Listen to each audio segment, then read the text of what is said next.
Welcome to my YouTube family. کیا حال ہے؟ امید کرتی ہوں کہ آپ سب لوگ خیر و عافیت سے ہوں گے. جی تو میں آج آپ کے لیے لے کر آئی ہوں ایک بہت چھوٹی سی اور بہت انفارمیٹیو سٹوری اور بہت ہی انٹرسٹنگ سٹوری ہے جسے آپ سن کر خوب انجوائے کریں گے. جی تو چلتے ہیں بغیر ٹائم ضائع کیے اپنی سٹوری کی طرف. تو ناظرین، ایک دفعہ کا ذکر ہے کہ ایک چھوٹے سے گاؤں میں ٹام، سارا اور ایما نامی 3 بہترین دوست تھے.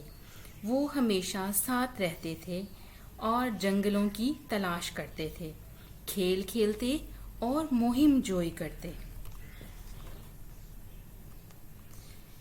ایک دن بہت اچھا سورج نکلا ہوا تھا، خوب دھوپ پڑ رہی تھی. جب وہ جنگل کی گہرائی میں گھوم رہے تھے تو اچانک ان کی نظر زمین پر پڑی تو وہاں پر انہوں نے ایک پرانی خاک آلود کتاب دیکھی اور ایک ساتھی کو ان سے ٹھوکر لگ گئی. اپنی دریافت سے وہ بہت پرجوش تھے. انہوں نے اس کتاب کو اٹھایا اور احتیاط سے کھولا اور ان کی حیرت کی انتہا نہ رہی جب انہوں نے کتاب کھولی تو آگے ساری کتاب خالی تھی سوائے پہلے صفحے پر جس میں لکھا ہوا تھا، سنہری حروف میں لکھا ہوا تھا، تصور.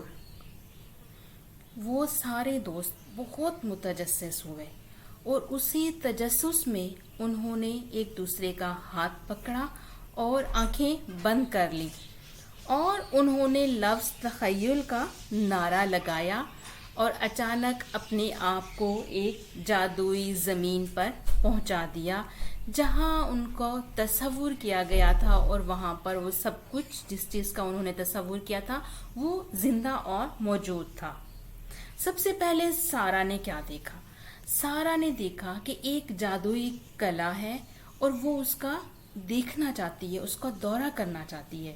اور بالکل اسی طرح انہوں نے اپنے آپ کو چمکتے ہوئے ٹاوروں والے ایک شاندار محل کے سامنے اپنے آپ کو کھڑا پایا. اس کے بعد ایما کو جانوروں سے بہت محبت تھی.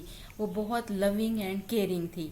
وہ بات کرنے والے جانوروں سے بھرے جنگلوں کا تصور کرتی تھی.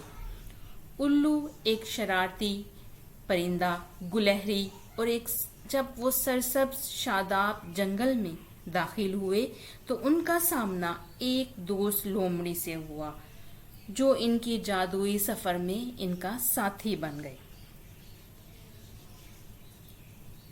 جیسے جیسے دن ڈھل گیا دوستوں کو احساس ہوا کہ گھر واپسی کا وقت ہو گیا ہے. انہوں نے ایک بار پھر ہاتھ پکڑے، آنکھیں بند کی اور گھر کا نعرہ لگایا. ایک ہی لمحے میں وہ جانے پہچانے جنگل میں واپس آ گئے اور کتاب ان کے ہاتھ میں تھی. اگرچہ ان کا جادوئی مہم جوئی ابھی ختم ہو چکی تھی لیکن دوست جانتے تھے کہ ان کے تخیلات میں بے شمار نئی کہانیاں اور مہم جوئی پیدا کرنے کی طاقت ہے. انہوں نے اپنی دوستی اور اپنے تخیلات کے جادو کو ہمیشہ برقرار رکھنے کا وعدہ کیا. اس دن سے آگے ٹام، سارا اور ایما تخیل کے بچے کے نام سے مشہور ہوئے. ان کی کہانی پورے گاؤں میں پھیل گئی جس نے دوسرے بچوں کو اپنی تخلیقی صلاحیتوں کو اپنانے اور ان کے تخیلات کو بلند ہونے کی ترغیب دی. اور اس طرح گاؤں کے بچوں نے اپنے دن کھیلتے، ہنستے اور لامتناہی امکانات کا تصور کرتے ہوئے گزار دیے. انہوں نے سیکھا کہ تھوڑی سی تخیل کے ساتھ کچھ بھی ممکن ہے اور دنیا ان کے لیے اور ان کے آس پاس لوگوں کے لیے ایک روشن اور جادوئی چمکدار جگہ بن گئی ہے. اور وہ سب ہمیشہ کے لیے اپنے تخیلات کے عجائبات کو تلاش کرتے ہوئے ہمیشہ کے لیے خوشی سے جاگتے رہے، جیتے رہے، خوش رہے اور اپنی اس دنیا میں مگن رہے اور ان کے ساتھ دینے والے ان جیسے اور بہت سے بچے تھے۔ تو ناظرین، کیسی لگی آپ کو میری یہ کہانی؟ اچھی لگی ہے تو کمنٹ سیکشن میں مجھے ضرور بتائیے گا۔